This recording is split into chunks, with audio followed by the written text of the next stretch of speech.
que tocaba el saxofón. En efecto, tiene toda la razón. Woody Allen toca fundamentalmente el clarinete. Eso no quiere decir ¿Pero sí que el dijiste saxofón... que tocaba el saxofón? Pues Sí, yo no me acuerdo creo si que no. dije Yo creo que sí tocaba el dijimos saxofón, pero en clarinete. efecto toca el clarinete. Pero el saxofón, recuerden ustedes que hay diferentes tipos de saxofones. El saxofón bajo es muy largo y se tuerce, igual que los saxofones medios, pero Woody Allen sí sé que ha tocado alguna vez el saxofón alto, pero eso no quiere decir que toque el clarinete, es correcto, nada más como aclaración. Bueno, tienen otra A ver, pregunta yo tengo del una de público, mi querido María Eduardo. Magdalena Morán López. Ahí está. ¿Por qué se dice el hubiera no existe? Yo creo que se dice porque quien lo dice está bastante deprimido. Es decir, hubiera es el modo subjuntivo. Hay un poema hermosísimo de Luis Ríos que dice, si yo hubiera o hubiese, si tuviera o tuviese, porque son las dos formas las que se usan. En México usamos el hubiera y no el hubiese.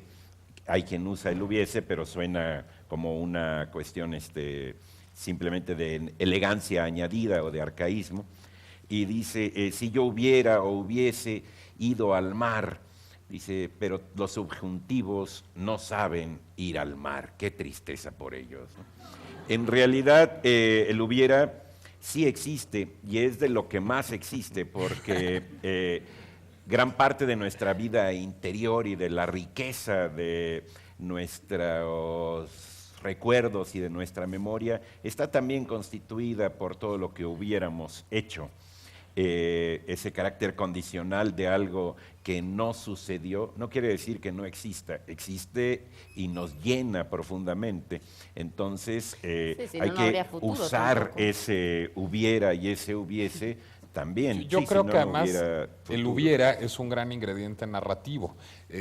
Se me impusieron ahorita tres cosas. El Jardín de Senderos que se bifurcan de Borges, Rashomon de Akira Kurosawa, o Si una noche de invierno, un viajero de Italo Calvino, que son tres obras, un cuento, una película y digamos que una novela para no entrar en discusiones literarias. Perdón, que están, un cuento también. El Rashomon es una película famosísima de Kurosawa, pero antes no es me un digas. cuento de Rinosuke Akutagawa. Ah, mira, exactamente. no lo sabía. Que fue puesto en cine por Kurosawa. Kurosawa. Pero son, digamos, todos ejemplos de narrativas que exploran el hubiera. Es decir, Rashomon nos cuenta la misma historia desde distintas perspectivas y nunca sabremos cuál es la verdad. El Jardín de Senderos que se bifurcan de Borges justamente explora los múltiples futuros posibles y las ramificaciones de futuros posibles. Si una noche de invierno un viajero nos frustra, digamos, sistemáticamente con historias que no van a terminar, pero cuya lectura van a abrir nuevas posibilidades. Entonces, bueno, pues yo diría que casi el hubiera pues es del reino de la narrativa, ¿no?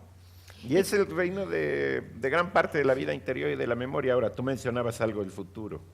Sí, bueno, que si no existe porque es condicional y porque nunca se da, pues tampoco podríamos hablar del futuro porque todavía no sabemos si se va a dar. O sea, hablamos del futuro, pero tampoco sabemos si va a pasar de esa manera que nosotros Claro. lo mencionamos. Ahora, qué bueno que decías lo del condicional, porque sí, efectivamente hay como indicativo, subjuntivo, imperativo, pero también hay modos como el presente, el pasado, y este es condicional. Entonces, un aporte gramatical importante es que el subjuntivo siempre va con este sí, el sí hubiera, sí tal, sí tal. Y hay mucha gente que lo utiliza mal.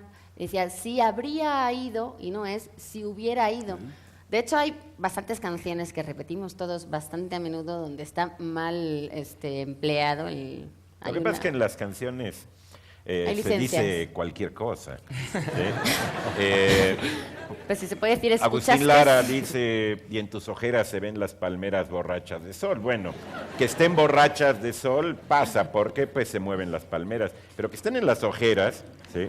Crea Incómodo, es realmente incómodo. una incomodidad geométrica a la hora Claro. de imaginarlo muy fuerte, ¿no? Y bueno, Poca volviendo visibilidad. al hubiera, pues por supuesto, recuerden ustedes filosóficamente y psicológicamente, no existe el pasado ni el futuro. El pasado y el futuro son proyecciones desde el presente y somos animales que estamos obligados a elegir, a escoger. Y justamente ver el pasado, la memoria, ver el pasado desde el presente, pues es una condición natural y obligada Bueno. de nuestro de nuestra posición en el mundo, ¿no? De hecho, regresando a Freud y al psicoanálisis, justamente el psicoanálisis postula que en el inconsciente no existe el tiempo. Eso me lo enseñó mi mujer, que es psicoanalista y atemporal. Sí, sí. ¡Eso! Si Edipo no hubiera matado a su papá, ¿no? Y Sí, feliz. ¿verdad? Exactamente. Bueno, vamos con nuestra dichosa frase. Bye, está en la pantalla. Si he logrado más, es porque he subido a de gigantes. Famosa frase de una carta de Isaac Newton a Robert Hooke. Es bastante famosa esta frase, viene mucho hasta en los libros de texto y sobre ciencias. Ustedes aquí que son científicos y técnicos probablemente la conozcan. Y para los que lo sepan también, Eduardo, ¿tenemos? Sí, nada más piensen cómo son los de gigantes. Sí, sí. Y, sí, ¿no? Son Tenemos grandotes. el gran diccionario, porque es muy grande, usual de la lengua española de Larousse, de la casa Larousse. Muy bien. Te enseñaría si no Vamos, estuviera plastificado. Laurita, otra palabrita. Otra ¿tienes? palabra, sí, claro que sí. Yo tengo una de Patricia Pacheco. Ahí está. Ahí está, una manita.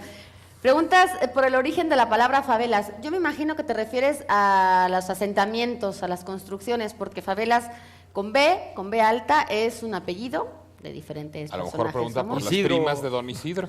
A lo mejor, Isidro espero que no, Fabel. porque yo te voy a contestar la otra, la que se escribe con V, la B chica, que son las construcciones. Son estos asentamientos irregulares, normalmente ilegales, modestos en la mayoría de los casos, que se ponen sobre todo en las afueras de las ciudades, donde el terreno también es más inhóspito y donde menos reglamentado está. Aquí los conocemos normalmente como los famosos paracaidistas que vienen, se ponen su casita donde Dios los dé a entender y tan a gusto. Bueno, pues esta favela en realidad es un asentamiento irregular característico de Brasil. En Río de Janeiro, que es donde hay más favelas, están los famosos morros, los famosos colinas, montículos pequeños, donde está hasta arriba. Bueno, aquí en la Ciudad de México los tenemos tan a la mano y tan a la vista que sabemos perfectamente a qué nos estamos refiriendo. Son chozas, lo suelen definir como chozas, pero yo creo que chozas tiene este componente de construcción casi de barro o de paja, los techos. Las favelas pueden ser de muchas cosas, pero sí tienen concreto, están hechas con su techo. Lo que pasa es que suelen ser en obra negra y bueno, pues vive muchísima gente, normalmente de recursos económicos bajos, y se llaman así, sobre todo las de Río de Janeiro, porque de hecho hay un morro de favela que se llama. Hay diferentes versiones de los hechos, como todas estas cosas populares, pero parece que hay una planta que se llama faveleira, con mis conocimientos vastos en el brasileño, que es una planta con hojas urticantes y que las semillas se comen.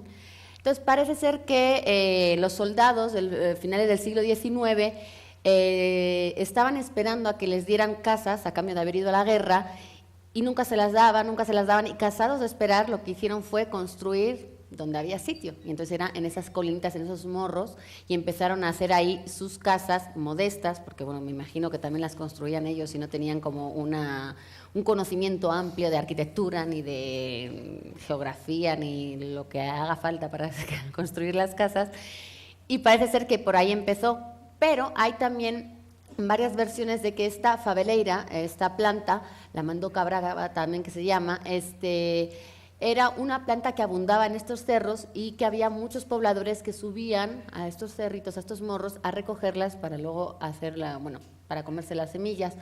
Cuando decía uno que venía del morro, venía de las favelas, entonces venía de recoger esta planta, y empezó a quedarse ahí, ¿no? Como estos cerros que al principio no estaban construidos, pero que luego empezaron a ser ya poblados y atestados con estas construcciones, y empezó a relacionarse ese término. Hay luego versiones que dicen que no, que la tierra de estos morros es imposible que se diera a esta planta por las condiciones de fertilidad del suelo. Entonces dicen que más bien eran estos soldados que vinieron después de la guerra, que habían traído estas plantas y las habían intentado sembrar ahí sin mucho éxito. Otros dicen que eran también las mujeres semiesclavas en una condición de semiesclavitud que habían estado cultivando esas semillas y que normalmente venían también de esos cerros. En cualquier caso, sí tiene que ver con esta planta. Son